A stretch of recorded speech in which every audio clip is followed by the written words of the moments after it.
Hi everyone. Hope you're all doing good. Okay, so we have a brand new edition of the Tapology Lucky Bastard game to bring you. Uh, this is the 30th edition, to be precise. Tapology Lucky Bastard Game 30th edition, first round draw. Rigno won last time. I think it was 4v1, and he came out on top, and it's the last one standing, so he's the champion, and we start with a new one this week. Uh, for this week, we have 34 players in it. Just run through those to familiarise ourselves with the people hoping to become the next Lucky Bastard champion. They are Laugh My Arse Off a Nazy, or A, as we just call him in, or as we always do from here on out. Baron von Rattus, Bellatrix, Boom Shakalaka, Calfoth, Canhaga C. Collins 44, Cheeseball, Cool Hand Puke, D1, D4, K10, Damien Handel 420, Dr. Maxis 2, El Guapo, Foghorn Sam, It's Your Boy SB, Jack Soto, Hiri's Ponytail is amazing username, by the way, and making his debut in the Tapology Lucky Bastard game. So, best of luck to you. Welcome to the game. Hopefully, the wheel will show mercy on our debutant. KK Kombu, Knife Rusty, Cushy Cake, Mule Floyd, Piggy Bank, Rigno, Shat, Siyun Six, me, Steve Terry, the Dirty UFC Man, the Matchmaker, the MMA Historian, Trail Allman, Trig. Our first of two alliances here, Trostradamus are having another crack at it. That is the combination of Tros and Costradamus all joining together, or both of them joining together to form Trostradamus again. So hopefully they'll be a little bit more luckier than they were last time, and brings us on to our other alliance, the German alliance, so Uber Industry, which is Ubermatch and Schwer Industry. Our two German players coming together again, forming a German alliance, and it's good to see a bit of teamwork here with the two alliances trying to take on the wheel. Didn't work last time. Hopefully, it will this time, though.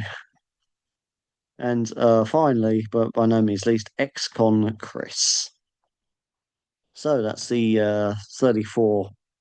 Um, well, I mean, it's 32 individuals and two alliances, really, isn't it? As there's more people involved. There's 36 people involved overall, but it's 34 entrants because of the alliances. And so for this first round draw, anyway, we have UFC Fight Night. Jamal Hill versus Khalil Roundtree. And some very interesting fight happening at top of the light heavyweight division. Jamal Hill currently on a losing streak, but they are against Alex Pereira and Hiri Prochaka, which they're both arguably they're all within the top three anyway. Obviously, Ankalaev is a champion at the moment, and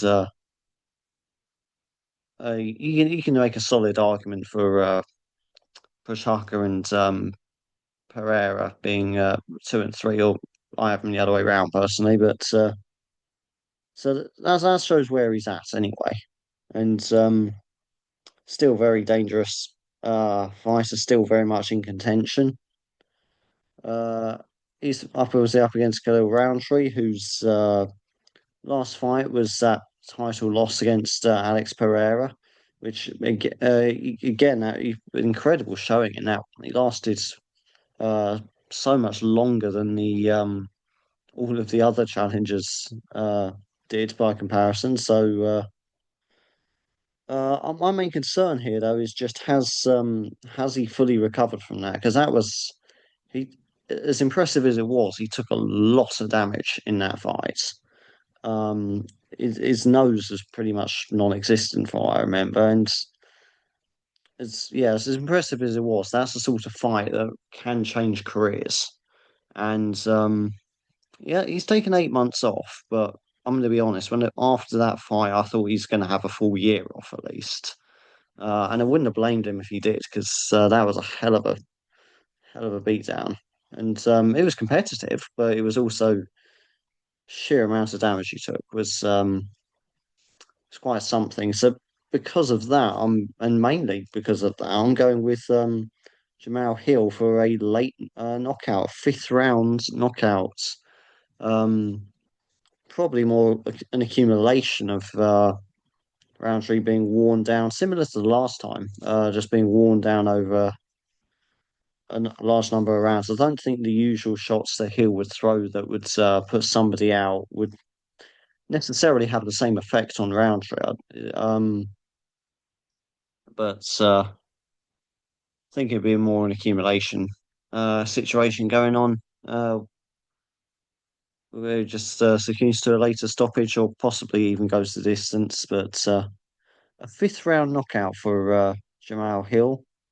Uh, Jamal Hill just tripped over my words there. Um, but here for my predictions anyway. You're here to see who you're getting drawn with in the Lucky Bastard game. So let's get started. First up is A. Let's see who A gets drawn with to kick us off for the new game.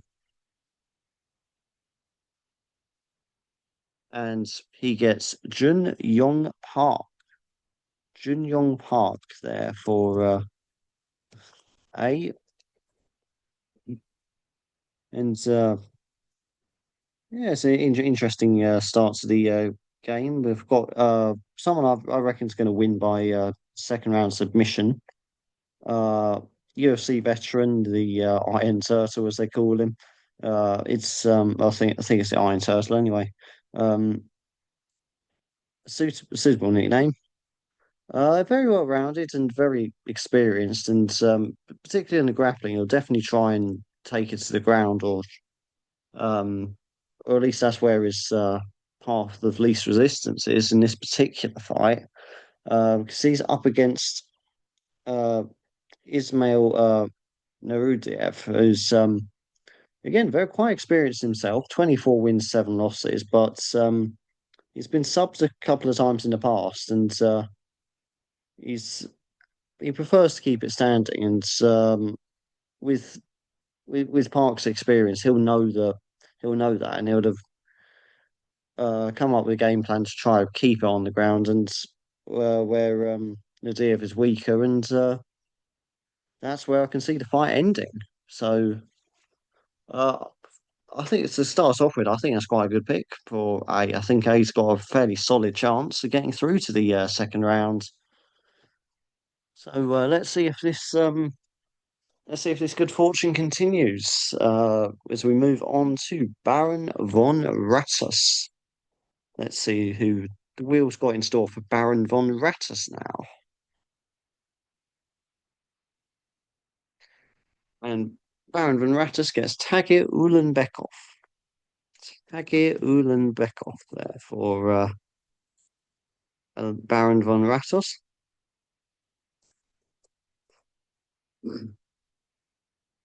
Excuse me, just have a sip of my drink first. Yeah. Anyway, so Tagir Ulanbekov anyway is another one I've picked to win by decision this time, and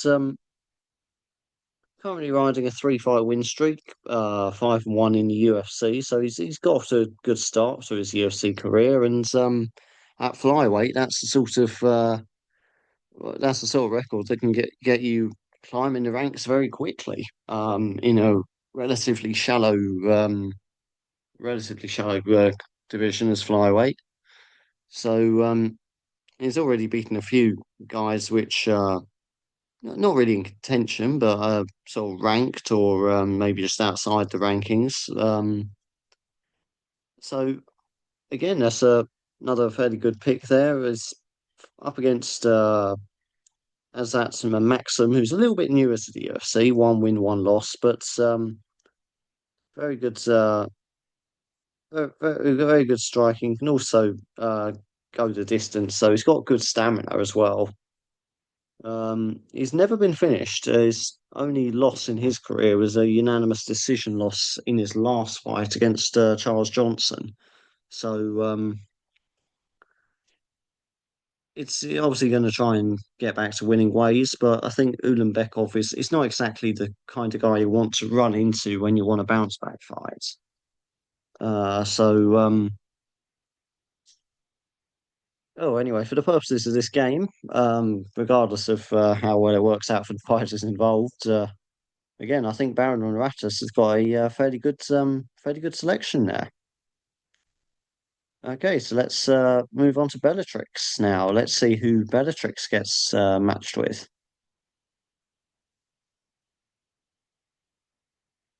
And Bellatrix gets Melissa Mullins. Um, Melissa Mullins for Bellatrix there. And again, that's three in a row I'm confident on. I've got Melissa Mullins to win by second round knockout, as it happens, against Daya Zelhelenyakova. And I know I've absolutely butchered that name, so apologies to Daya. But it's quite interesting because there's another women's bantamweight on the fight on the card. I'm sure we'll probably end up talking about that a bit later, as if they get drawn up. It's between Irana Alexieva and Claudia Segula. Both of them, for both of their last fights, were both against Melissa Mullins, which they lost. Both of them lost, and so it's been quite. It's just coincidental that on the same card we've also got a couple of other bantamweights which have uh, we've been beaten by Mullins in the UFC, and it's just goes to show how dominant she can be. Um, she's still very green in terms of her whole MMA career, only 7-1, but she's looking like a very good prospect so far. With Ares as well, which again is a it's a European promotion for anyone unaware. That's been putting on some very good cards over the last year or two, and a lot of the European MMA prospects are coming up through Ares. Some of them, I think, I think realistically, if they're going on to Ares, they're either going straight into the UFC now. They're not even. Whereas before, a promotion like that would probably serve as a bit of a feeder promotion for like Cage Warriors or KSW, but not anymore. A lot of their fighters are now being taken either straight into the UFC or straight onto the Contender Series. So that's what I'm trying to say. Is there's good quality coming up from anyone that graduates from Ares, and and to be fair, her opponent Dari also came up through Ares as well. Um, but the reason I fancy Mullins over um, Dyer, even though again they're both similar situations in their career, still very early in their careers, both coincidentally very similar styles. They both prefer to strike. Both of them pretty much ignore the ground game in terms of looking for submissions and grappling. So we don't really know an awful lot about how they'd fare in that department, but it's going to be a striking contest, and it's one that Melissa Mullins is going to come out on top of, in my opinion. So I think Bellatrix can count themselves very lucky for being drawn with Melissa Mullins. Right. Okay, so three down, three good picks, in my opinion, so far, and let's see if that hot streak continues with Boom Shakalaka, who notoriously the Will absolutely likes to fuck with, but so hopefully I haven't jinxed it, but let's see who Boom Shakalaka gets drawn with. And he gets Mohammed Usman. Mohammed Usman there for Boom Shakalaka. And again, that's another one I'm reasonably confident on as well. He's up against Hamdi Abdel Wahab, who I'm just waiting for Hamdi to lose. I don't like him. Nothing personal. Just not been impressed with what I've seen. But then every single time I've predicted him to be wrong, he's won. He was the guy that knocked me out of the Tapology Wagering League the last time around. Great game run by Trig, by the way. So uh, big up Trig for running that. It's always good fun to be a part in, even though I bankrupted myself in that again. This game as well. But anyway, I bet against Hamdi, and that's why I was out because he won that anyway. My reasoning for that was simply because he's only at the time he was 3-0. He's now 4-0. He's still very inexperienced in any case. He has had a few more fights, sort of bare knuckle MMA fights and amateur MMA fights, but in terms of professional fights, he's still very inexperienced, and a lot of those have even his bare knuckle and amateur ones, they all ended early, and I'm talking within the first minute or so of the first round. Um, so he's got one hit knockout power, but I still haven't really been impressed by what I've seen of him uh, overall. His last fight against Jamal Pogues went the distance, but it wasn't the best fight, if I'm being completely honest, from either of them. It does obviously go both ways. But anyway, Mohammed Usman, the one that's actually been picked in the games, I just had to go off on a tangent there against Hamzi Abdelwahab. But Mohammed Usman's a much better looking prospect, in my opinion. He's probably the most notable thing about him is his not he hasn't just got good cardio, he's also very good at pacing himself as well. He's happy to take the win on the points, and he keeps himself busy enough throughout the fights to that he does get it on points. Where he's got when he's got knockout power. Don't get me wrong, but he's also got a very judge friendly style as well. So I think if he wants to, he can drag Hamdi over the court over a distance. But I've got Usman to win by a second round knockout. Um, Normally I'd have probably picked him to win by first round knockout, and that's I still probably think that's going to happen. But I'm trying to show Hamdi a little bit more respect than I have done previously, given the fact that, to his credit, every he has proven me wrong every time I've dismissed him so far. So gotta give him his props where it's due. But I still think I just can't, I'll be very surprised if he beats Muhammad Usman, and if he does, I might just flip entirely and become a full fan of him because that would be a very impressive win.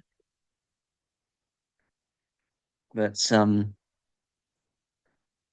think Boomer Shakalaka is has got a good chance of getting through. So now move on to Calfoth. Let's see who Calfoth gets paired with for tomorrow night's action, and he gets Ignacio Bahamondes. Bahamondes there for Calfoth. Uh, Bahamondes, probably not spelling that right. Um, but he's in the co-main event, so against Rafael Fiziev. I've got Bahamondes. If I ever have a stroke, no one's ever going to notice because that's just how I sound normally. But Ignacio, anyway, I'll just call him that, it'd be easier. Um, I've got him to win by decision against Rafael Fiziev. Bahamondes has looked very well rounded. He was mostly a striker, and he still prefers to strike. But then he got a submission win against Jalen Turner in his last fight, which came as a surprise. I just remember seeing that and thinking, like, oh shit, okay. So he can submit people as well now. He could actually be a force in the future. Um, Fiziev is a bit of a big step up for him. But Fiziev himself, he needs to win from somewhere. He's lost three, which two of them were against Justin Gaethje, and both of those he went the distance in. Which twice going the distance with Justin Gaethje. There's not many that can say that. Let's be honest. So he's um, because of that, I can't see Bahamondes finishing Fiziev at all because of that. But I see him taking it the distance. I see him getting on the judges' scorecards for that one. So yeah, didn't mean to. Hopefully, I don't jinx anything, but that's five in a row that I've picked. So hopefully, this streak continues. As we move on to Canhego Ruiz, who's next to learn his fate at the hands of the wheel.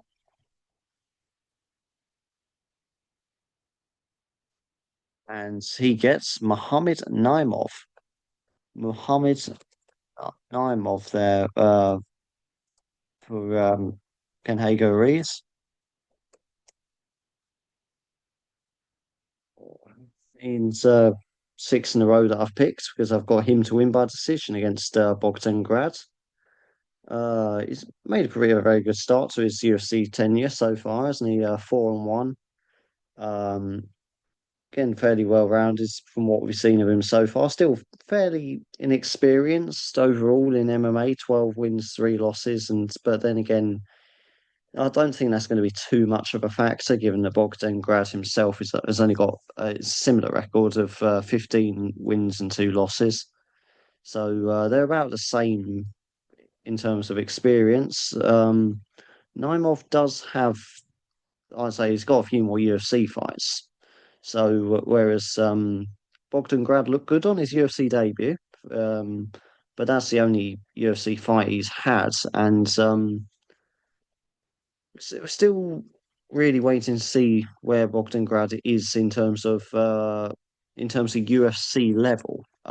Is he at this level? Is what we're trying to say. Whereas Naimov has kind of proved his place in the UFC now, and we can definitely see him still being in the UFC for a few more fights, even if it does go tits up. But personally, I think his career, he could within a few years he'll be ranked.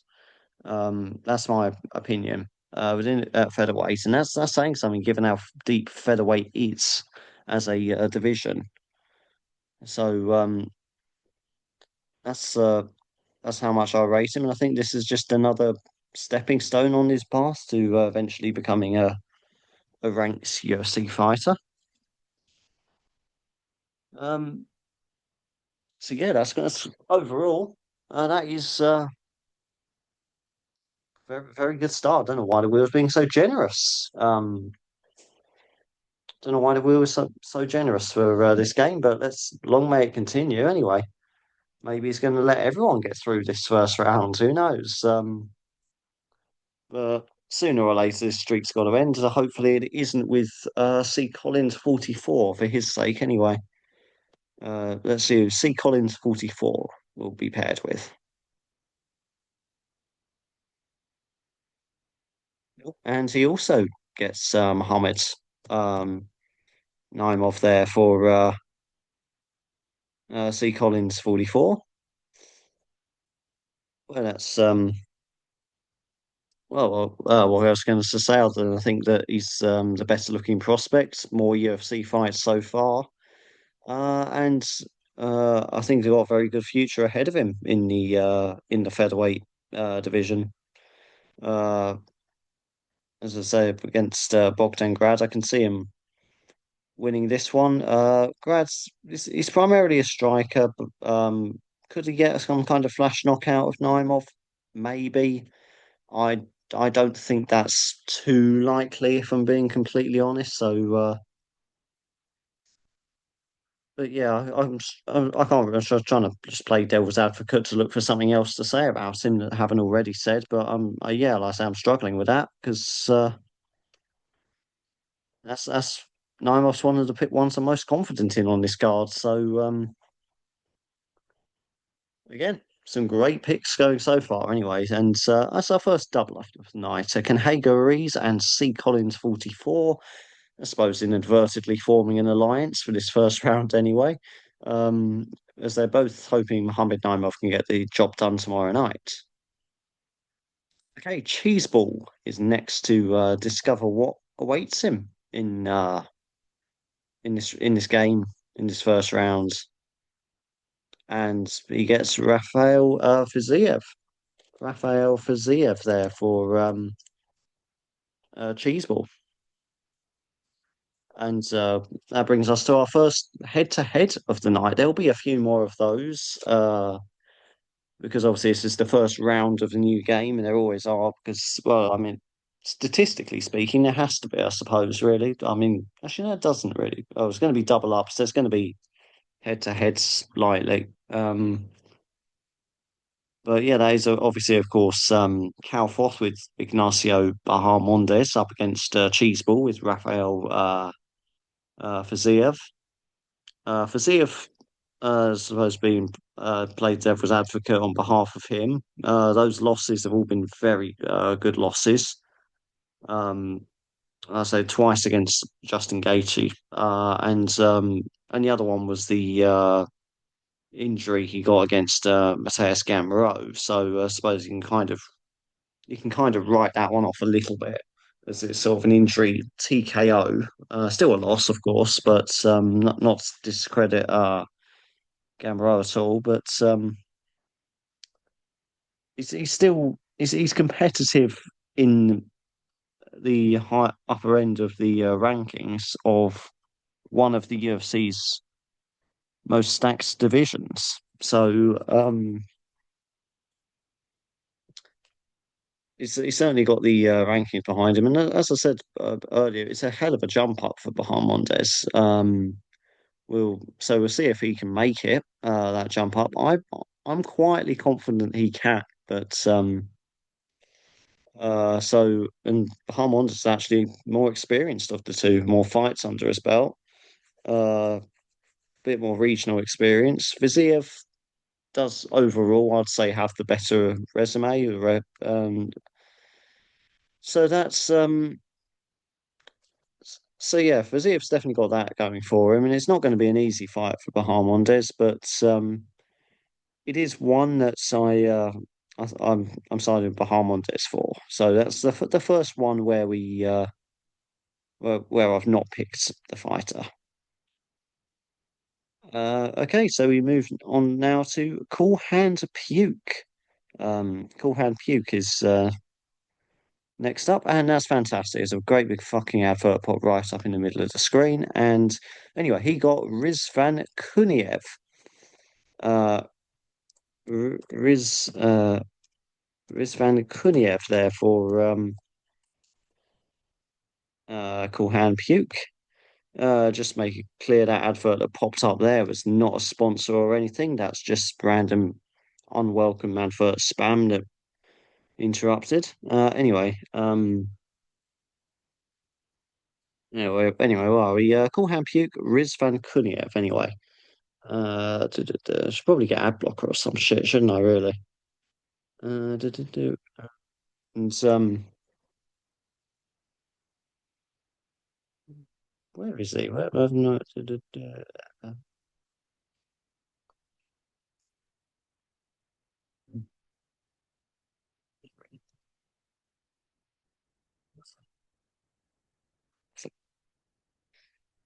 Uh, so I was choking on my drink a little bit. I was trying to sort out my notes as well. That's yeah, but anyway,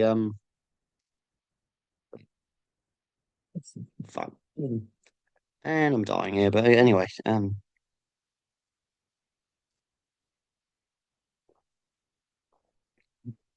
it's better.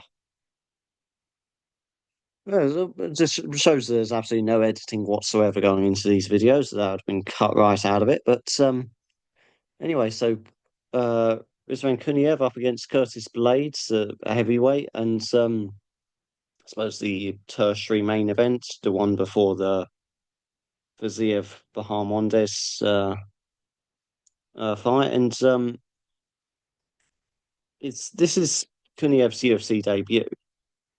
He's this is his first fight in the promotion, and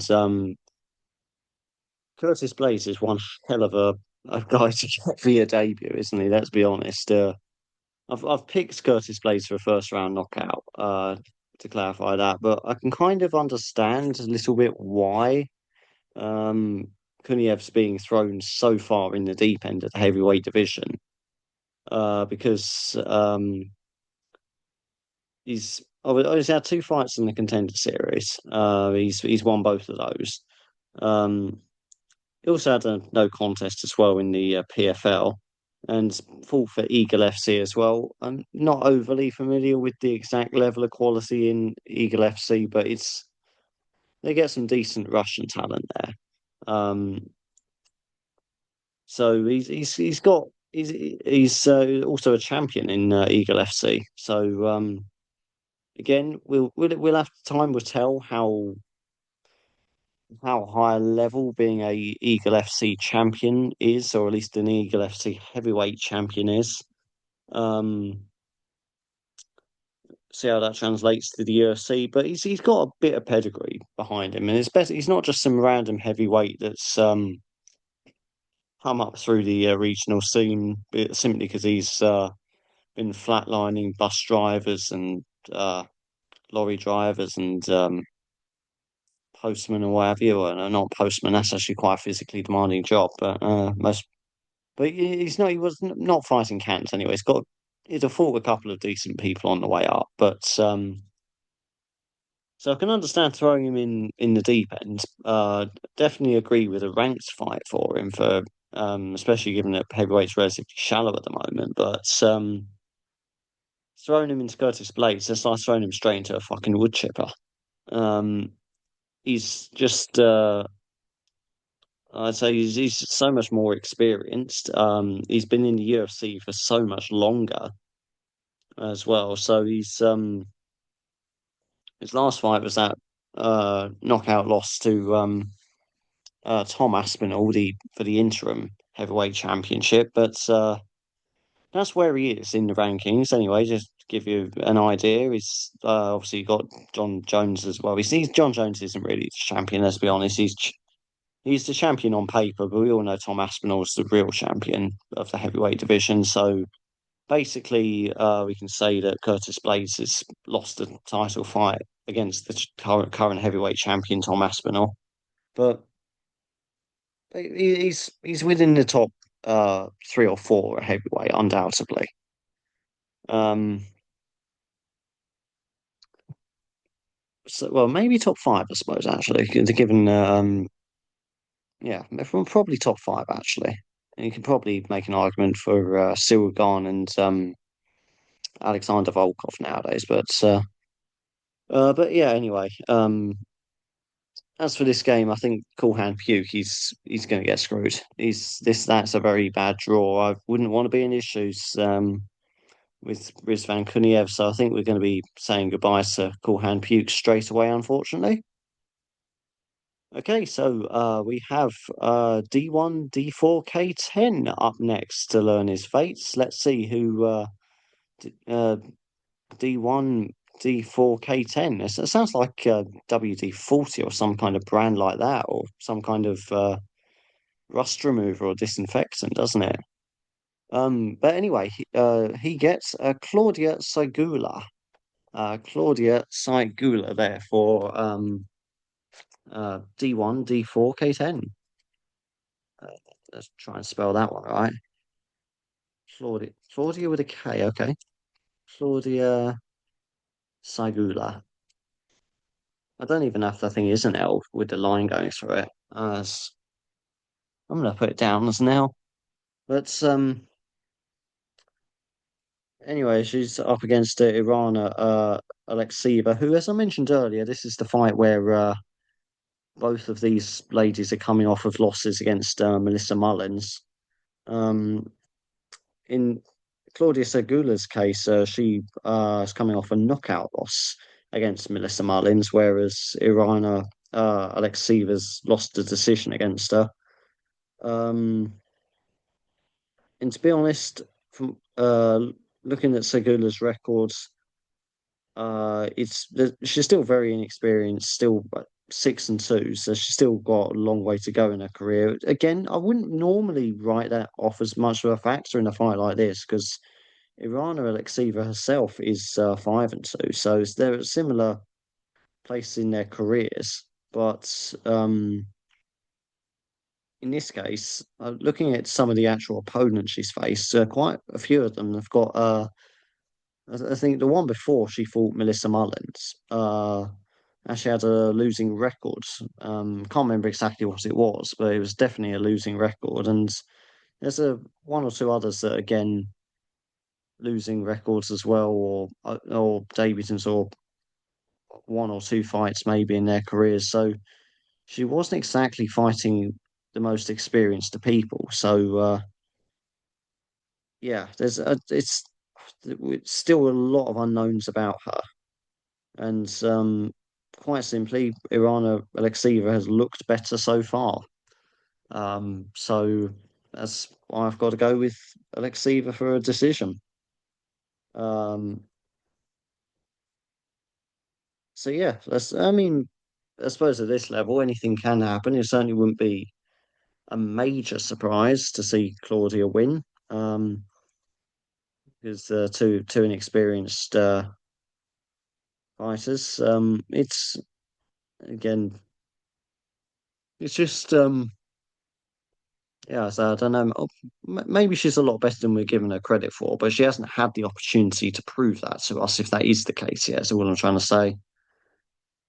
Um, so again, not one I'm overly confident on, but you might get a little bit lucky there, and I think D1, D4, K10 is probably going to need a little bit of luck there. Okay, so we move on to Damien Handel 420. Let's see who Damien Handel 420 gets drawn with. And he also gets Ignacio Bahamondes. So that's now a 2v1 at the moment, shaping up to be our Lucky Bastard Game main event, or an official Lucky Bastard Game main event. Cal Foth as well. So it's Cal Foth and Damien Handel, both on Ignacio, and obviously Cheeseball with Rafael Faziev. Um, As yes, got not really running out of things to say about this one. Really, gone over it three times now, but it's or this will be the third time anyway. But Ignacio on a 3-fight winning streak. Uh, Good striking, but as recently shown, you can get good submissions as well. And Jalen Turner's no joke either. To get a sub over him is certainly impressive. So I'm assuming I'm going to go on a limb and to say to achieve that, that's not exactly even though it seems like a bit of a new thing to what we've seen. He's been he's he trains submissions a lot more than maybe we previously thought, and there's certainly not a new part of his game, just a part that we haven't really acknowledged as fans until the last fight anyway. So yeah, that's one that I'm fairly confident in. But again, Viziev, he's been fighting. Uh, it feels like he's actually been fighting in the higher rankings of the lightweight division for some time now. Mm. Almost seems like he's only one or two wins away from a potential title shot, but maybe that's being a little bit generous. But to get two fights against Gaethje anyway, the UFC certainly think high of him, and he's putting great performances in those fights. So no reason to doubt that he deserves to be in that place. And it's really just a question if Ignacio can make that jump up in the in quality in terms of the opposition. Okay, so we move on to Dr. Maxis 2. Let's see who Dr. Maxis 2 gets paired with. And so he gets Oban Elliott. Oban Elliott for Dr. Maxis 2. and made a great start to his UFC career. 3-0. Been on obviously Cage Warriors veteran as well. Um, he does usually play it safe, I suppose, in terms of going the distance. He'll, as I mentioned, I think it was who was it earlier? I mentioned it was but anyway, it's, very judge friendly style anyway, and uh, wins on points, and that's he's very effective at doing that. And the main thing is very effective at neutralizing the offensive work of his opponents, which uh supposedly sort of everyone goes on about striking and all that. In terms of his defense, to be able to defend like he does, and in a way that never really makes it look like he's getting beaten up or anything in the world. So always it's just the more subtle things like his movement and how he never really finds himself in really bad spots too often. Because he gets out of trouble long before that. He's yeah, that's a very underrated aspect of the fight game. Is basically um defense that doesn't look like you're being desperate. Given the fact that we see so many guys that sort of shell up and just eat a whole bunch of shots when they're on the defensive, so to speak. But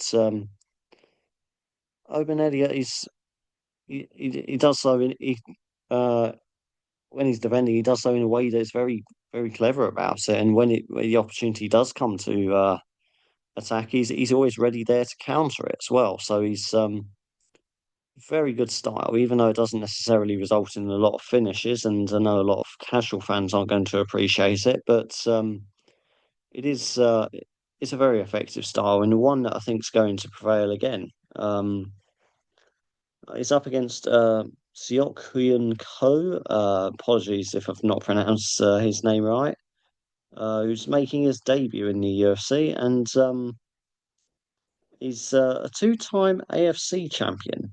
I'll admit I don't really know much about AFC or the quality of their opponents, but a regional champion, so got to respect that. And we'll see. We'll see how he fares in the UFC, how that level translates. And the interesting thing is that he's um, never been had a submission in his career, never won or lost by submission. So there's not really an awful lot we can go on in terms of judging his ground game, or certainly not the end game of his ground game anyway. Um, but So I'd expect it to be a mostly striking affair, and I think Oban Elliott would prefer that as well. To be honest, I think keep the fight standing and sort of peppering with shots in and out of range, just scoring points and get a unanimous decision that way. And that's how I see this one playing out. So again, one I'm quietly confident on Dr. Max. Uh, this chance to getting through. Dr. Max is two. I forgot to add the important two on the end there. Was there an original Doctor Maxis that we don't know about? I don't know. Anyway, we move on to El Guapo. Um, El Guapo next to Face the Wheel,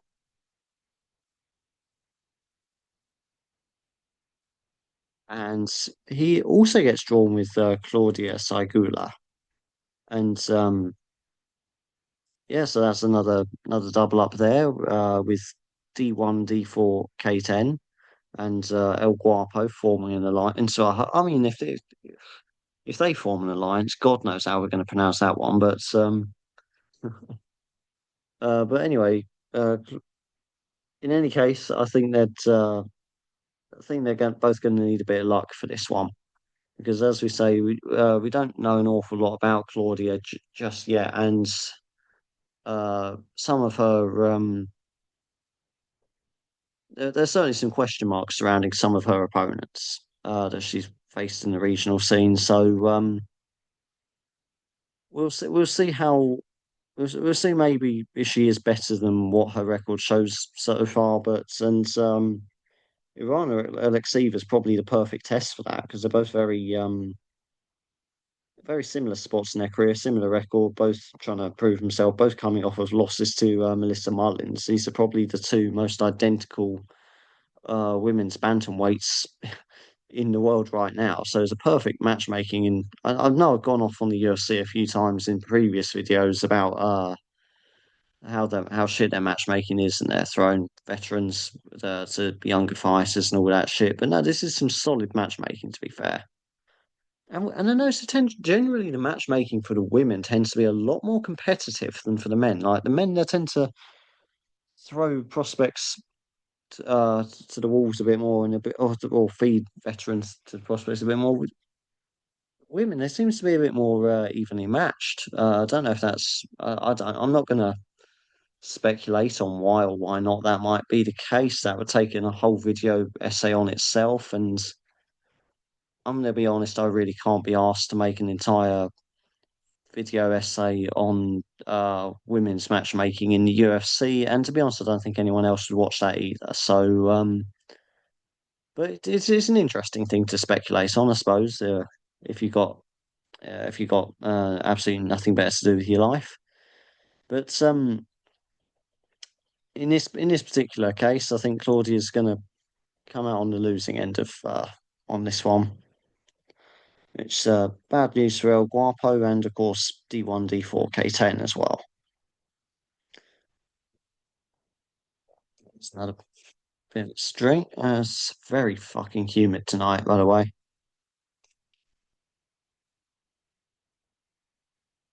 Like, really hot, humid, sweaty night tonight. And if at any point it sounds like I'm out of breath and struggling for breath, that's because I am, because I'm sweating out half of my body weight here. It's hopefully I make it to the end of the video before uh collapsing and dying at least. I don't care if I die tonight, just as long as I finish this first. But anyway, we'll move on to Foghorn Sam anyway before I die of dehydration. Foghorn Sam, let's see who he gets paired with.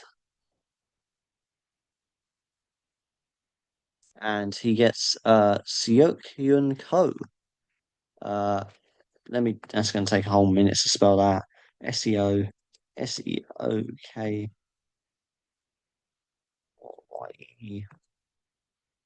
Seokyoon Ko. Seok Hyun Ko there for Foghorn Sam. And again, apologies to Mr. Ko, because I know full well I've butchered your first name. Uh, I'll just call you Mr. Ko. That sounds cooler, doesn't it? And Mr. KO, Mr. Ko, Mr. Knockout. I like that. Mr. That should be his nickname. His nickname should be Sioiken Mr. Ko, Mr. KO. But it probably works better on paper, actually. It looks better reading it than it does saying it aloud. But anyway, that's another head-to-head against Oban Elliott. And obviously, Dr. Maxis 2 got Oban Elliott a few moments ago and went on a tangent there about how it's going to be more of a striking affair and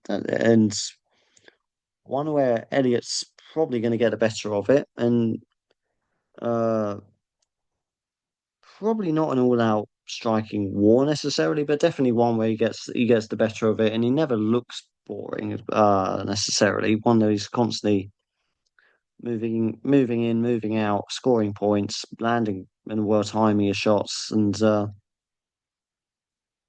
just sort of seeing it out for the judge's decision. And perfectly viable tactic, and it works for him, so you can't fault it. Winning's most important thing in MMA.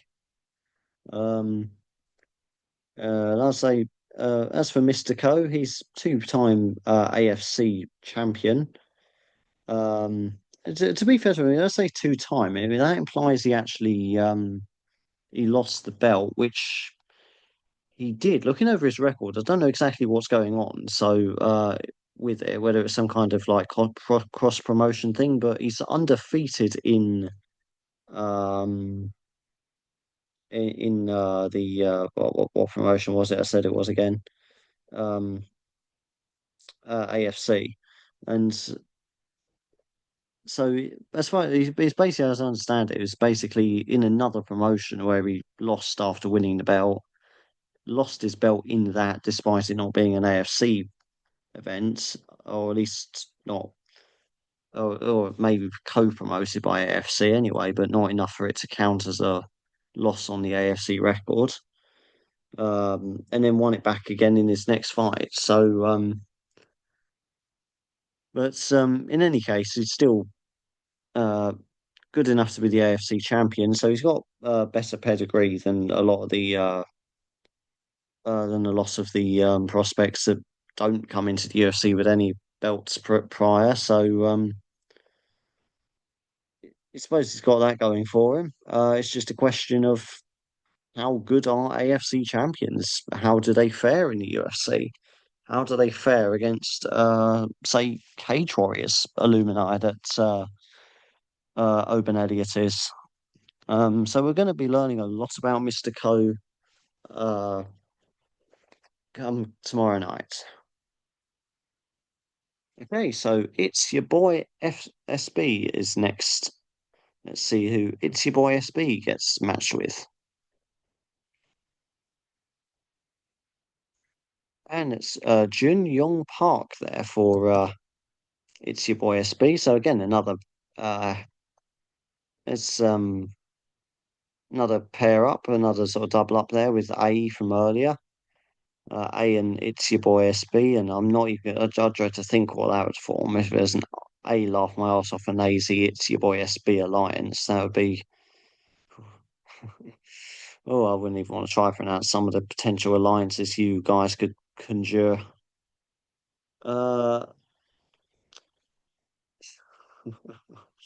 that's, it's, it's definitely my a favorite recent development of that game. It's just there's something about it. Is it statistical suicide, but it's absolutely hilarious nonetheless. But anyway, Jun Young Park up against Ismail Nuradiev. Again, apologise for butchering your surname there, Ismail, and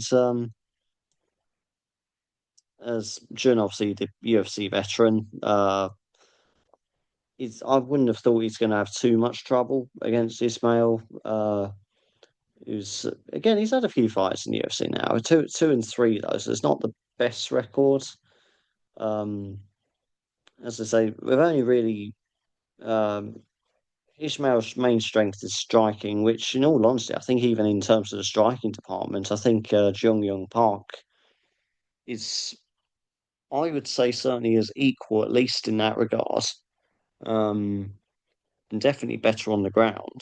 And that's where I can see him taking the fights, where I can see him finishing the fight. So I think that's so it's your boy SB and A. I think they've got a good one there. I think they've as long as Park does actually do that. But yeah, given his UFC experience, I can't see why he wouldn't. I can't see him having too many trouble against Ishmael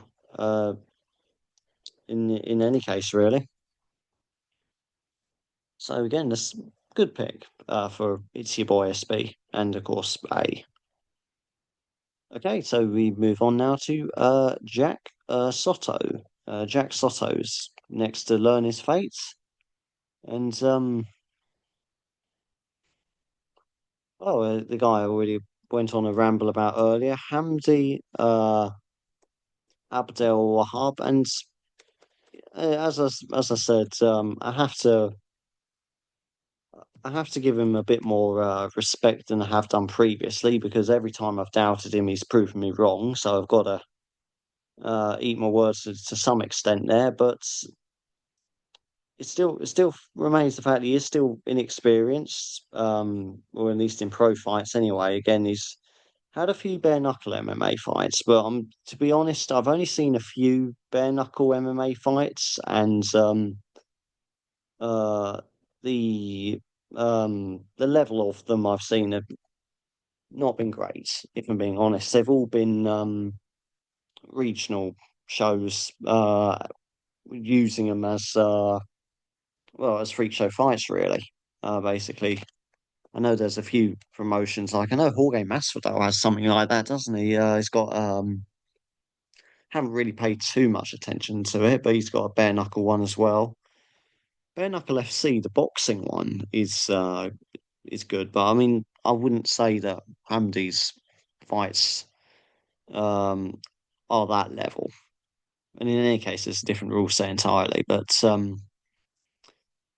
and yeah, he's won all of his MMA fights so far.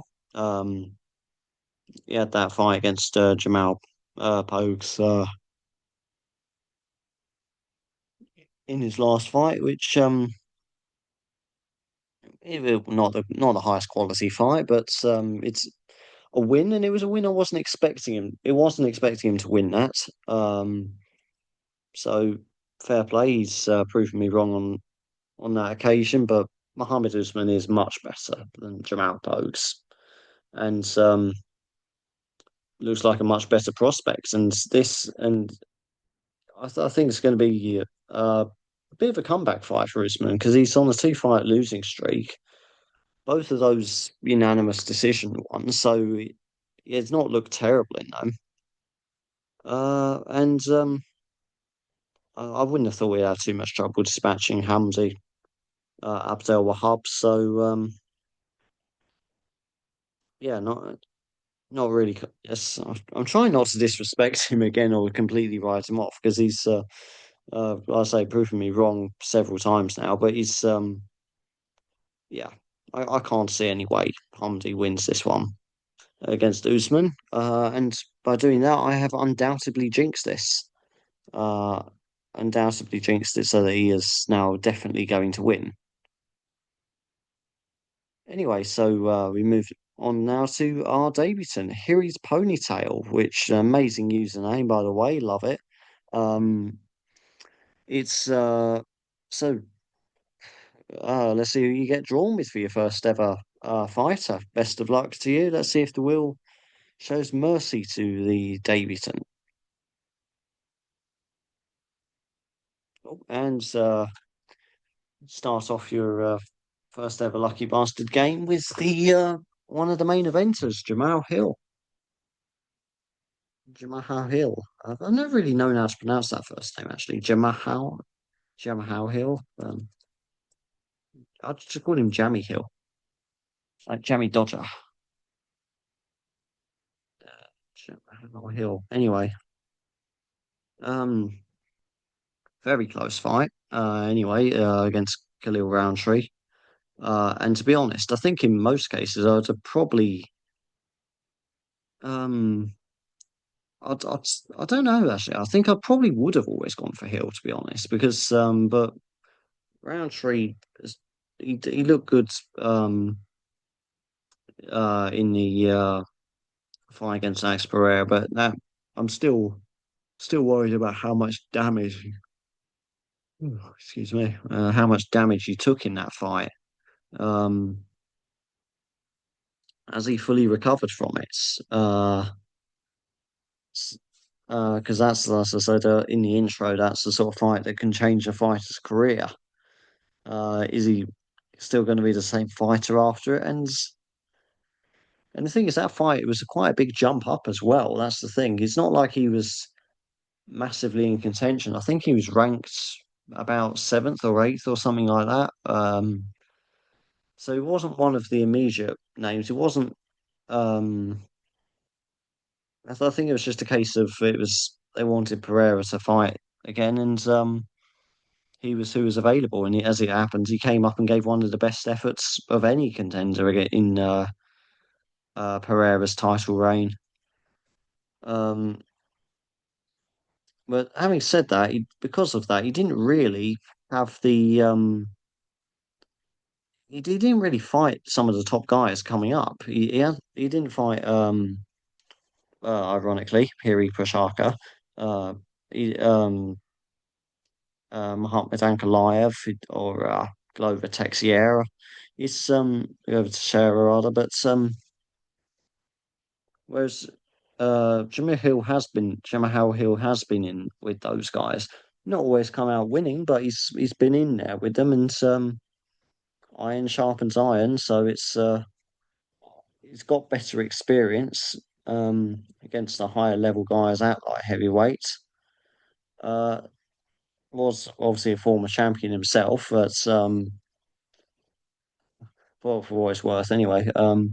Given the absolute toss and turn toss up that's the light heavyweight division's been over the last few years. Everyone's been the champion, but in any case, that's why I'm picking Hill to win by a late knockout. Uh, Probably a technical knockout or something, but later on in the fight, after wearing Roundtree down over the course of 5 rounds. Uh, but in any case, in purposes for this game, here is Ponytail, our debutant. Very good. Well, not I wouldn't say very good, but it's a good first opponent. Definitely could have got a lot worse than that. So, all things considered, the will has taken, I suppose, a relative amount of mercy on you. Um, yeah, best of luck anyway in this game, and more importantly, I hope you have fun watching this shit show unfold. It's probably the most unserious MMA thing on the internet. That's probably the best way of marketing this game.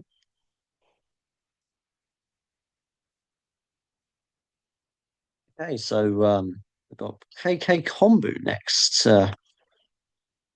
Discover what awaits him for tomorrow. And KK Kombu gets Nazim Sadyov. Uh, Spell that one right. Nazim Sadikov. So yeah, Nazim Sadikov for KK Kombu, and I've got him to win third round knockout against Nicholas Motta. Um, Sadikov's made a very good start to his UFC tenure so far. Uh, Still undefeated in it after 4 fights with 3 wins and a draw. Um, it, again, prefers to keep it standing. And the interesting thing is, 2 of those recent ones have been technical knockouts via a doctor stoppage. So 2 doctor stoppages in recent fights. Uh, so you can expect him sort of, rather than necessarily uh, having a sort of one flash knockout, could be again sort of peppering Nicholas Motta with shots and getting and just causing enough damage, causing enough cuts and things that the doctor has to step in and say, no, this guy can't continue. Um, and again, that's another thing. When it comes to striking, it's not just about knock your lights out power. You've also got to consider how well you can physically damage your opponents. And if you're good at causing cuts and things like that, then massively increases your chances of getting technical knockout wins. So I think it could be another case of that. And Nicholas Motta, uh, he's made a fan of me because of his style, and he's got off to a decent start in the UFC after 5 fights. He's 3-2. Could be better, but definitely could be worse. And not been easy fights, some of them. Um, and in terms of the striking department, it will definitely give Nazim a run for his money.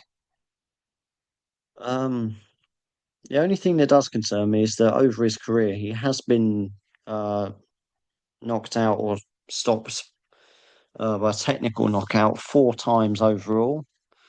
Um, so it's a guy that we know can frequently land coming up against a guy that's very hittable. So it's yeah, it's not necessarily making for the best combination so far. Or not for well, I mean it is for KK Combo anyway, but not for Nicholas Mossa. Personally, I am rooting for Nicholas Mossa in this, but to be honest, I'd be lying if I said that I'm not expecting Sadikov to win. But that's good news for KK Kombu anyway, who's obviously going to be hoping that Sadikov does get the win tomorrow night in order to advance to the second round of this game. Okay, so Knife Rusty is next. See what becomes of Knife Rusty. And he also gets Mr. Ko or Seok Yeon Ko. And yeah, as mentioned, obviously the former champion at AFC, and it's just a question of how well that fares. How does AFC compare to Cage Warriors? I am more familiar with Cage Warriors, and they produce some excellent fighters. And on top of that, he's successfully Open Elliott successfully made the jump up to the UFC. So I yeah, this is not a great pick in my opinion for Knife Rusty. Again, it does. Someone else had him earlier as well. Foghorn Sam also had Mr. Co or Mr. Knockout or whatever you want to call him. Uh, so it'd be, but it would be a bit of a surprise if Open Elliott doesn't win this, in my opinion.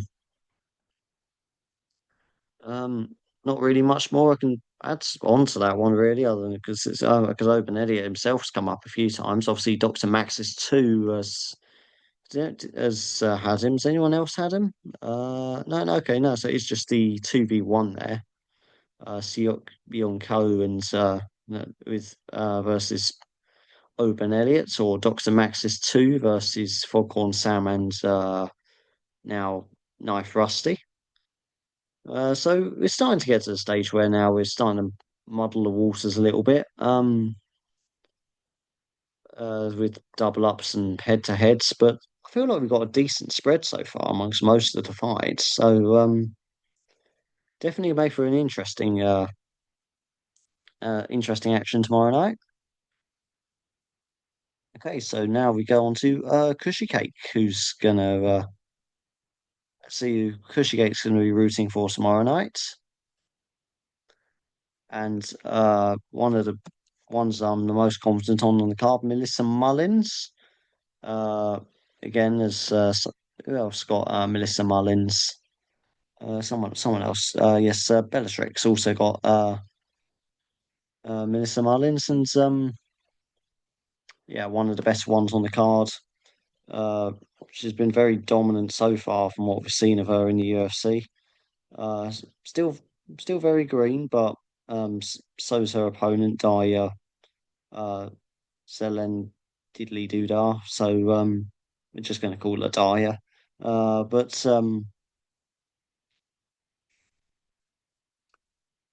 yeah, I can't really see how the only way she could lose is by sort of a flash knockout because Daya has a very similar style to her. They both prefer to strike. They both prefer to keep it standing. And obviously, in a fight like that, if it could come down to a case of whoever lands the first big shot wins the fight, regardless of perhaps more technical ability.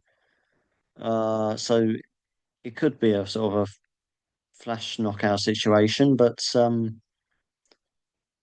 in terms of striking, I think Melissa Marlin's got the better quality striking. So I wouldn't have thought that's something Cushy Cake would need to worry about too much, or Bellatrix for that matter. Okay, so now we have Mule Floyd. Let's see who Mule Floyd gets drawn with, and right on the edge there, but he gets Hamdi Abdel Wahab. Hamdi Abdel Wahab for Mule Floyd. So that's Jack Soto and Mule Floyd, both on Hamdi Al Abdel Wahab, and they'll be up against who was it? Mohammed Usman. Let me just have a quick look. I'm sure someone had Mohammed Usman, didn't they? Yeah, yes. Boom Shakalaka. Um, speaking of the sort of head to heads and double ups and all that, Neil Floyd usually does an excellent breakdown of the cards, uh, going through the fights in order of who's fighting who's paired up with who, and so it makes it a hell of a lot easier to follow the action as you go through it. Especially in my case, I find myself referring back to those comments quite a lot when watching them because all these UFC fights, or most of them anyway, always take place during the middle of the night for me. So when it's middle of the night, I'm not quite with it, and in the early hours of the morning, watching all these fights, it's hard to keep track of who's with who. So yeah, thanks for that contribution. It's always appreciated, and it's just unfortunately that you've been drawn with probably my least favorite fighter on the card, and one that I don't think is going to win. Um, which, if, ironically, is to say, if they do win, I'm going to become a massive fan of them because um, beating Mohammed Usman would be a genuinely impressive win. So, but it's just not one that I just don't think Hamdi's capable of. Um, Usman's more experienced, even though he himself is still fairly inexperienced with only 14 fights. It's better than having four fights, though, and four fights that end very quickly as well. Whereas Usman's got a lot more cage time from where he does quite go the distance quite often. Um, so yeah, there's no question that Usman's got the better cardio. There's no, and I can't think what Hamdi has that's better than Usman. Because yeah, I think he's just being thrown in the deep end here. But yeah, I've got Usman to win by second round knockout, even though I think yeah, he'll probably win in the first. But in any case, as long as Hamdi gets knocked out, I'd feel somewhat vindicated for some of my previous comments in other videos and for being knocked out of the wagering league. But but yeah, no. In any case, well, good luck to him. Good, like, if he does beat Usman, then fair play to him. You can't fault him if he does do that, and I'll have to really sit up and pay attention to his career if he does. But I just can't see how that happens. Um, but for the sake of Mule Floyd, maybe find something, pull it out of the bag, and who knows? Right, Piggy Bank is next to Discover. Uh, Discover or Wait Sim, or trying to think of different phrases, but anyway, he gets a different fighter anyway. Tofik Musayev. Tofik. What is it with UFC and hiring fighters that I can't fucking pronounce the names of?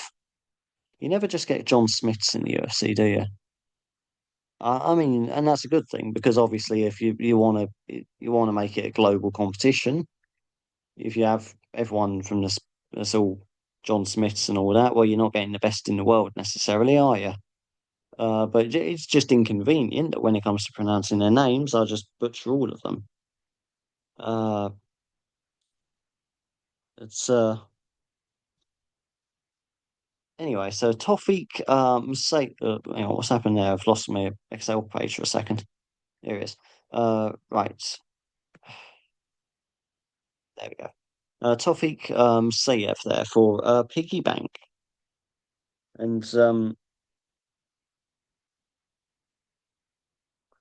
yeah, it's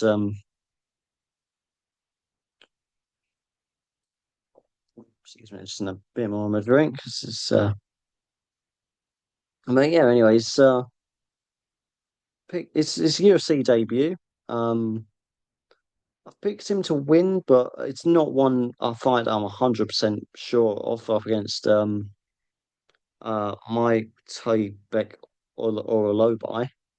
Uh, Alobai does have the advantage that he's had three fights in the UFC. And it was a very close fight. That one loss was a split decision loss last time. It's a very close one. And also fought in the LFA before then. So he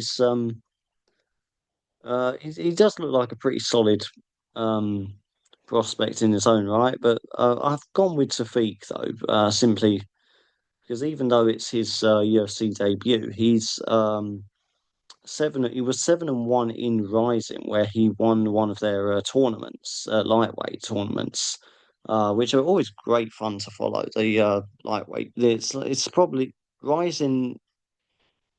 Yeah, Rising right now is probably the closest thing we've got to what Pride used to be. I'll admit that didn't really start following MMA until after Pride had already died, but going back and watching their fights is incredible. The spectacle of it is something that could have only happened in the late 90s and early mid 2000s. It could have only existed in that time era of human history. But Rising is yeah, it's probably the modern day equivalent of Pride, and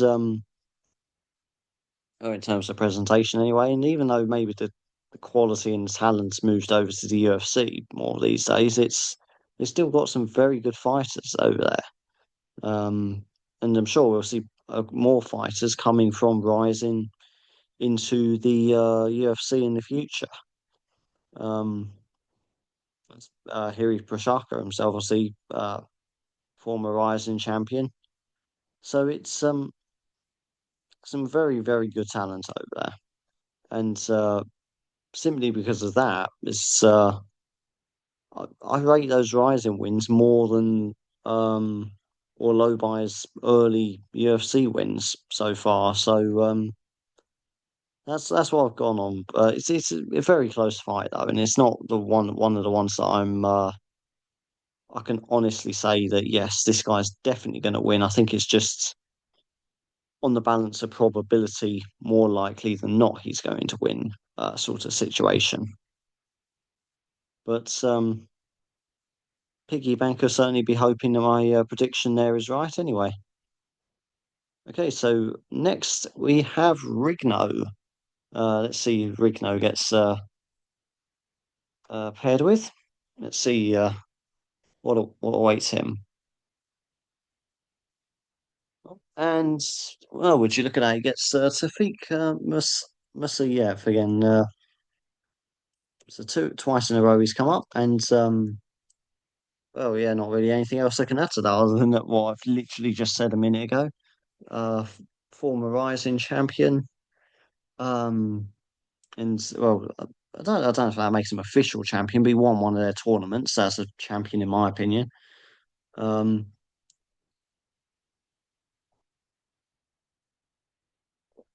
but very, very good standing to come into the UFC in anyway. Uh, and as for a low buy, I mean, to be fair to a low buy, he's never been stopped. He's been beaten, but he's never been stopped in his career. So, and that's why I've gone with uh, Masayev to win by a decision because I can see him winning. I can see it, but I can't see him finishing or low buy. Um, but yeah, not really much I can add to that. So save me rambling anymore. Let's move on to Shat. Let's see who Shat gets. Which gets uh, he'll get someone, and he gets Daya Zelhelen Zayakova.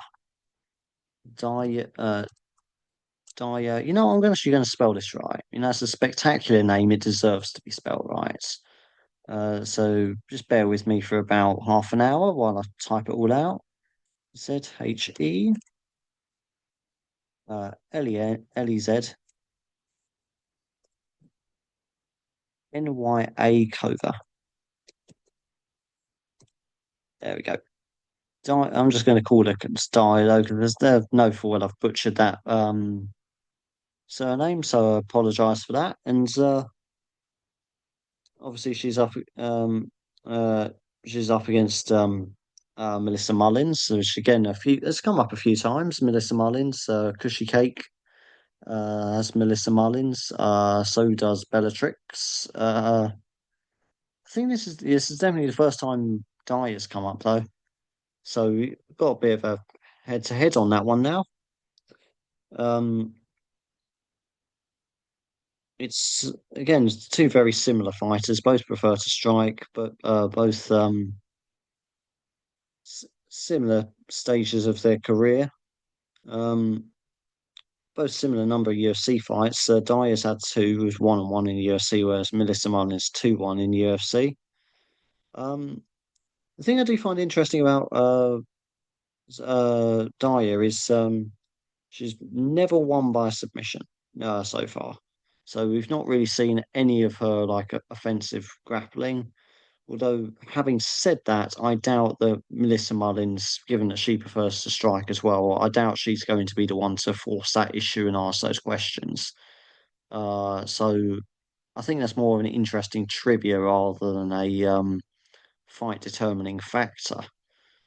But it's going to be a striking affair. It's going to be, and it's one that I can see Mullins getting the better of. Just better quality striking. Um, it's just a case of which one falls first, and I think it's going to be Dyer that falls first in that.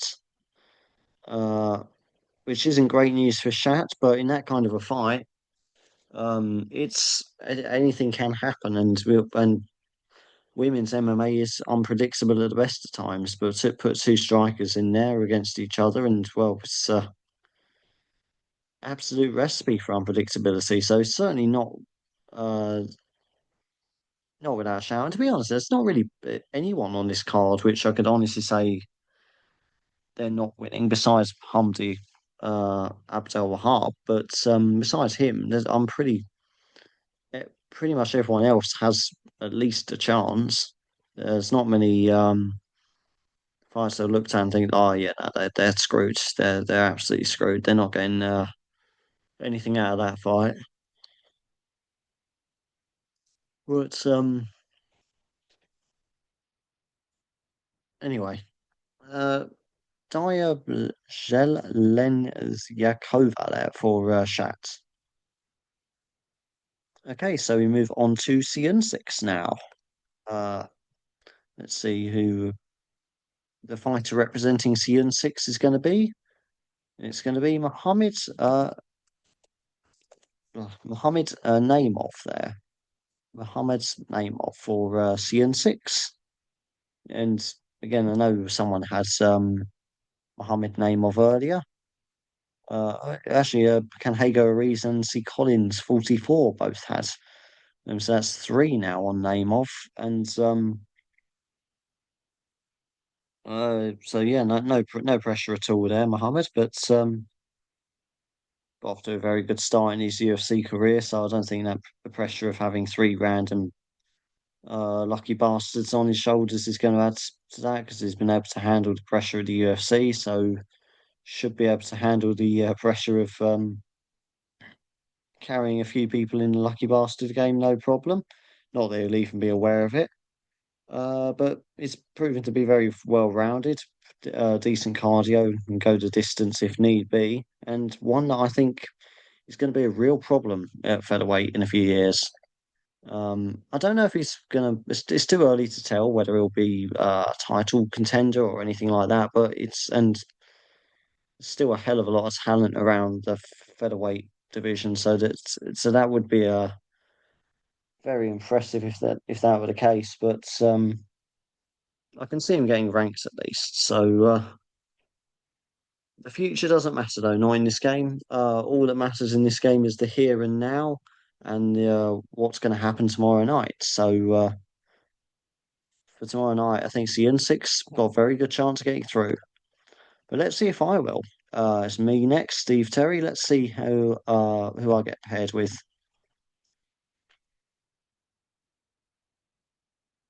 And yeah, I'll take that. Happily take that. Oban Elliott for me. Oban Elliott is my fighter. Uh, as mentioned, is up against Seong Kyun Ko, or Mr. Ko, as I like to call him. Um, and yeah, I can expect this to be another unanimous decision win for Oban Elliott. Um, Again, just a very sensible, maybe a little cautious, but very sensible fight, well executed game plan. Not going to take any unnecessary risks, but but when he does commit, he'll be very very well timed, and yeah, he's good at keeping himself out of danger as well. That's probably the thing that makes me the most confident in his ability, and that's the thing I'm most confident of in me getting through to this second round. So I think the wheel has been kind to me for once. But let's see if it'll be kind to the dirty UFC man who is next uh, up against the wheel.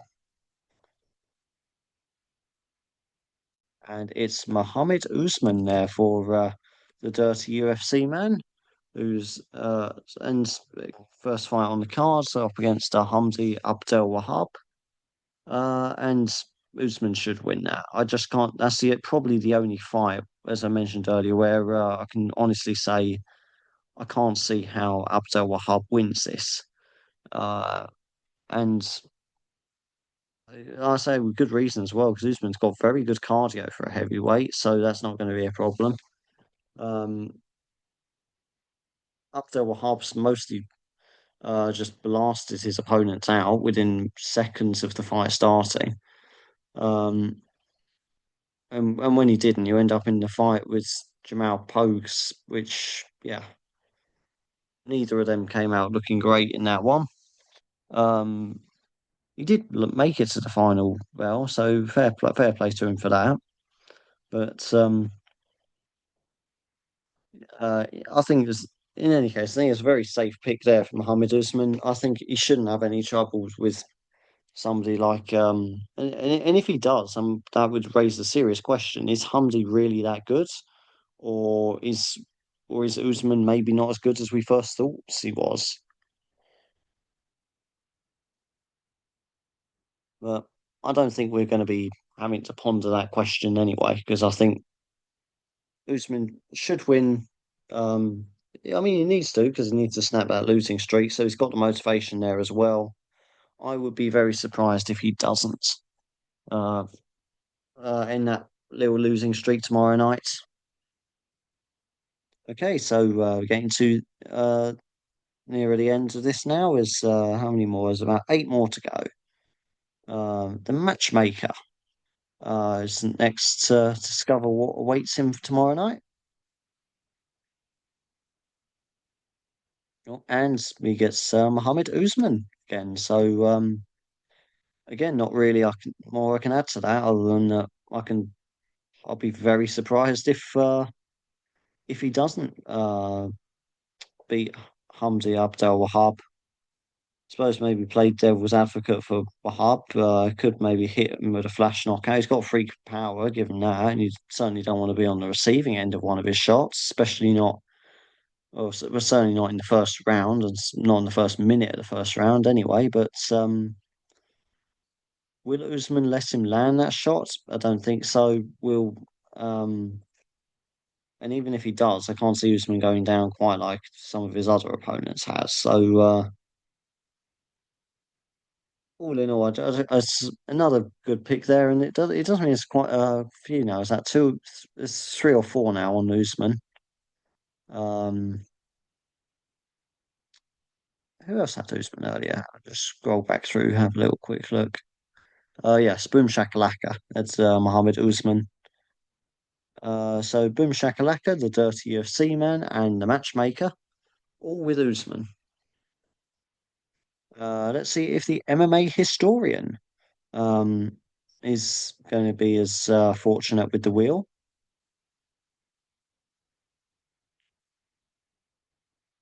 And he gets CL Yok, uh, Mr. Co. I'm just going to call him Mr. Co if he comes up again because that just sounds better. And but yeah, up against Oban Elliott though, he's Oban Elliott. I suppose maybe I've got to acknowledge, obviously, he's being Welsh. He's really still okay. I'm English, but still British. We're still one. We're still one nation.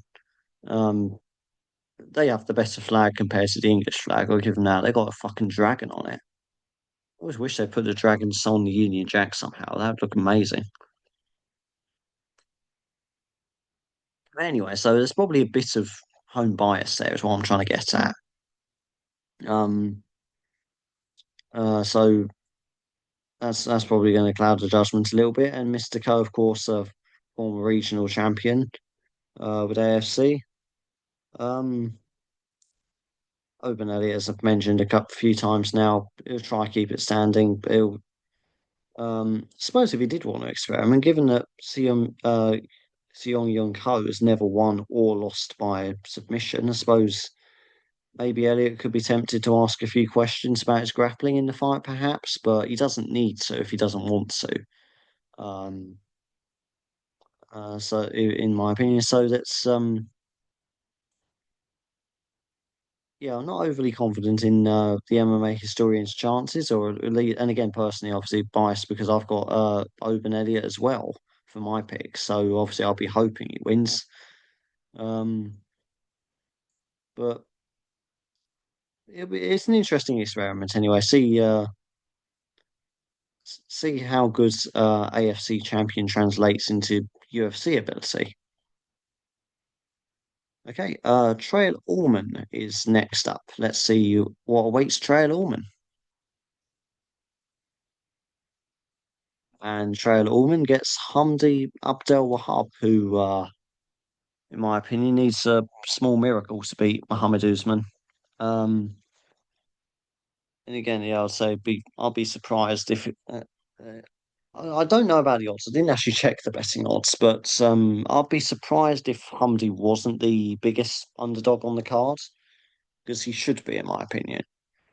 Um, so try and give him the benefit of the doubt. Maybe he could get a flash knockout. I don't think he can, though.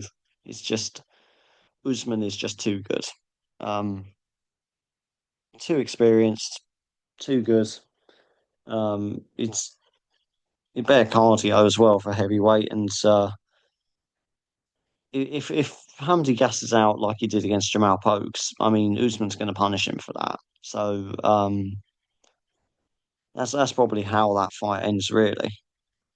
With Hamdi gassing out and Muhammad Usman capitalizing on that and getting the finish from there. But in any case, not overly confident in Trail Allman's chances there. Okay, now move on to Trig. Uh, let's see. Which fighter has the wheel got in store for Trig? And Tagir Ulanbekov will be representing Trig in the Octagon tomorrow night. Somebody else it hasn't come up a lot. But somebody else got Tagir Ulanbekov earlier on. Yes, it was Baron von Rattus who also got Tagir Ulanbekov. So uh, the Baron von Rattus and Trig forming a little inadvertent alliance. And of course, he's up against Azat Maxim. I'm pretty sure Azat did he come up at some point? Uh, no, I don't think anyone's had that yet. But anyways, it's a double up anyway. And Ulanbekov is starting to make waves in the flyweight division, which uh, doesn't take an awful lot, admittedly, but he carries on at that rate. He'll be propelling himself up the rankings very shortly. I don't know where exactly he is ranked because I don't really check the UFC's official rankings because uh, the amount of times I have checked the UFC's official rankings and just said to myself, bullshit, like what is that? It's just a marketing ploy. So I don't know exactly where he is, but he should be in the lower end of the rankings so far. I'd say around maybe ninth, tenth, but somewhere around that. But he's no reason why he uh, can't take somebody a few places up on the rankings, and I already have him as better than as at Maxim, so I'd say he's probably fighting down in this one a little bit. But having said that, Maxim's certainly not to be underestimated. Got both good submissions and striking, and Maxim has never been finished. So only lost to once as well, which was his last fight, and so he's got the so up until that last fight, he's looked unbeatable, was unbeatable, but you're only unbeatable until you're not, aren't you? Really, let's be honest. But I just feel like Ulanbekov though is still a little bit higher up in terms of pedigree and his place in his career. So and Ulanbekov's got no problem going the distance. So if Maxim if Maxim truly can't be finished and you need to win on points, well, Ulanbekov is capable of that. Uh, so all in all, pretty good pick there for Trig. Okay, so we are down to our last three, and the first of our two alliances up next, Trostradamus having another crack at it. Uh, obviously Tros and Costradamus. Uh, let's see who be you're going to be paired with. Let's see if these alliances can take down the wheel. I don't know if they can because I mean, statistically speaking, there's more chance of because these alliances reduce the number of people in the game. So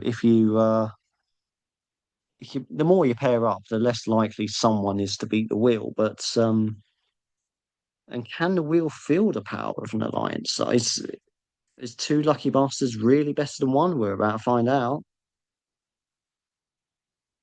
The Trostradamus Alliance is here to see who they're going to get in tomorrow night's action. And Trostradamus get Claudia Segula, um, which again they're going to need all the luck that an alliance can muster against Arena Alexieva, which not the end of the world, but it's a close enough fight that they could get the win. But I do fancy Arena to get the nod over Claudia. Um, it's she obviously came up short against Melissa Mullins last time, but so did Saigula. So you can't and she put up a better showing against Mullins as well, making it to the end of the fight at least. But never finished either. But still only 5-2 though, so there's not really a that doesn't really count for too much when you've only had 7 fights in your career. But having said that, Sagula again only 6-2, so again very competitive matchmaking. But let's just trying to think. Is there any just trying to think of the sort of main path to victory for Sagula? Nothing immediately jumps out really because he finished a couple of regional opponents, but those regional opponents, they're as I say, they're not UFC level in any case, and certainly not the ones with losing records. So this is going to be a first real test. Arguably, she had her first real test against Melissa Mullins in the UFC debut in her last fight. But again, having another real test to see if she is at UFC level, see if she belongs in the UFC. Um,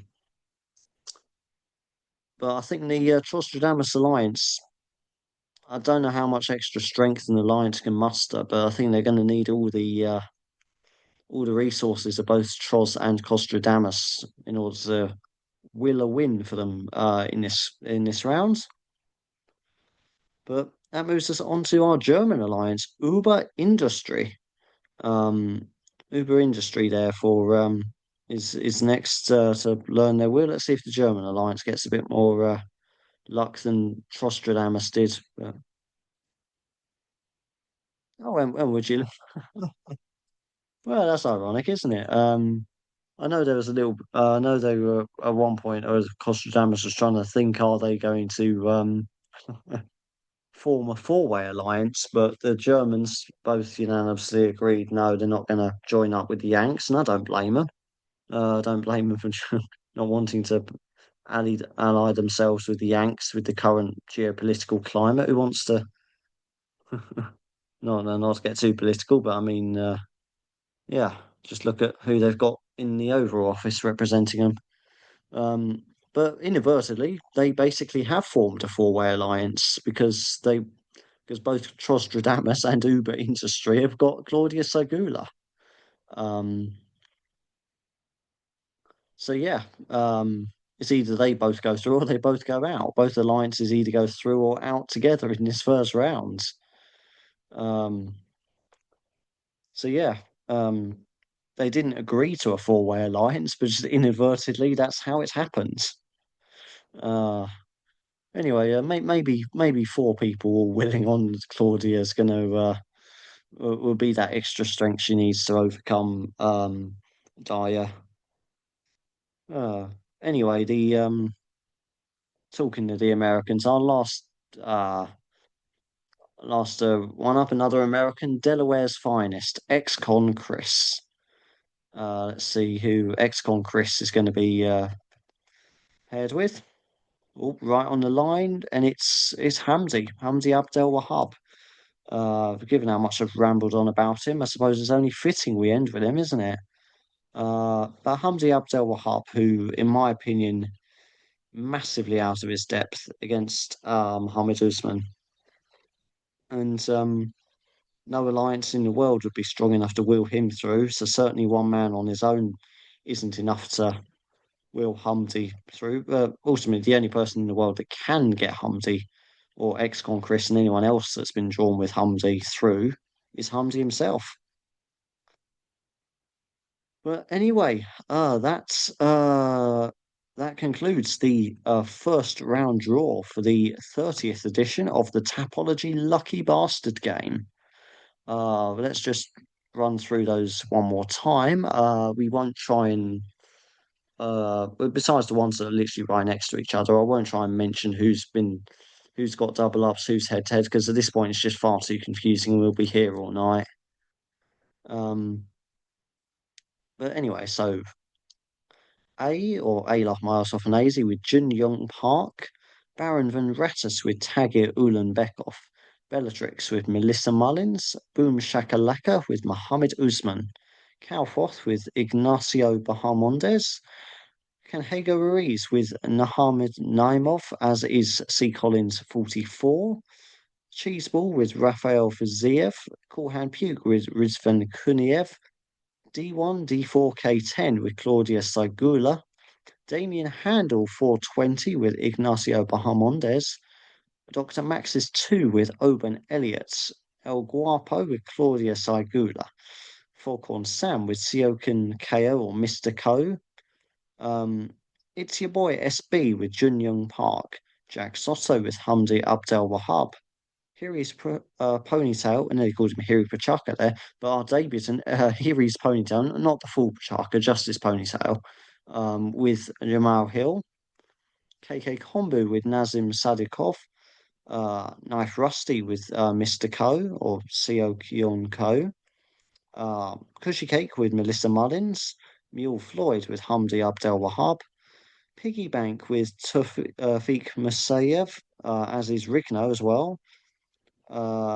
Shat with Daya Zelenyakanakova.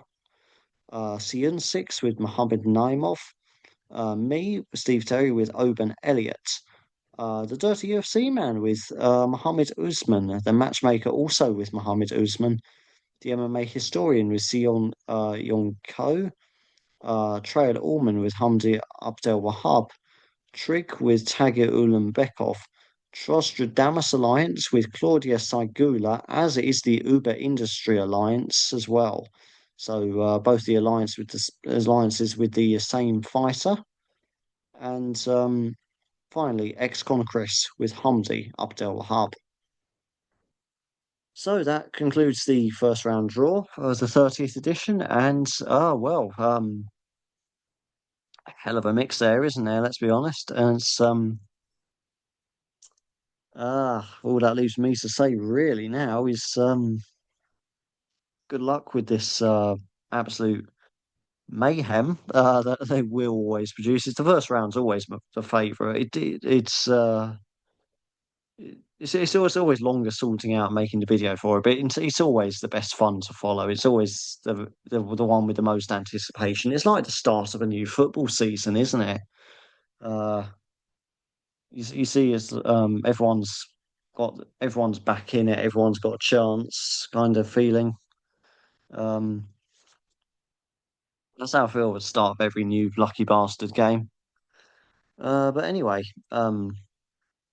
all that leaves me to say is good luck to everybody. Um, good luck with your picks on Tapology, and obviously, if you have any bets on this card, good luck with those. And we'll see how many of you survive to the second round. But until then, so long for now.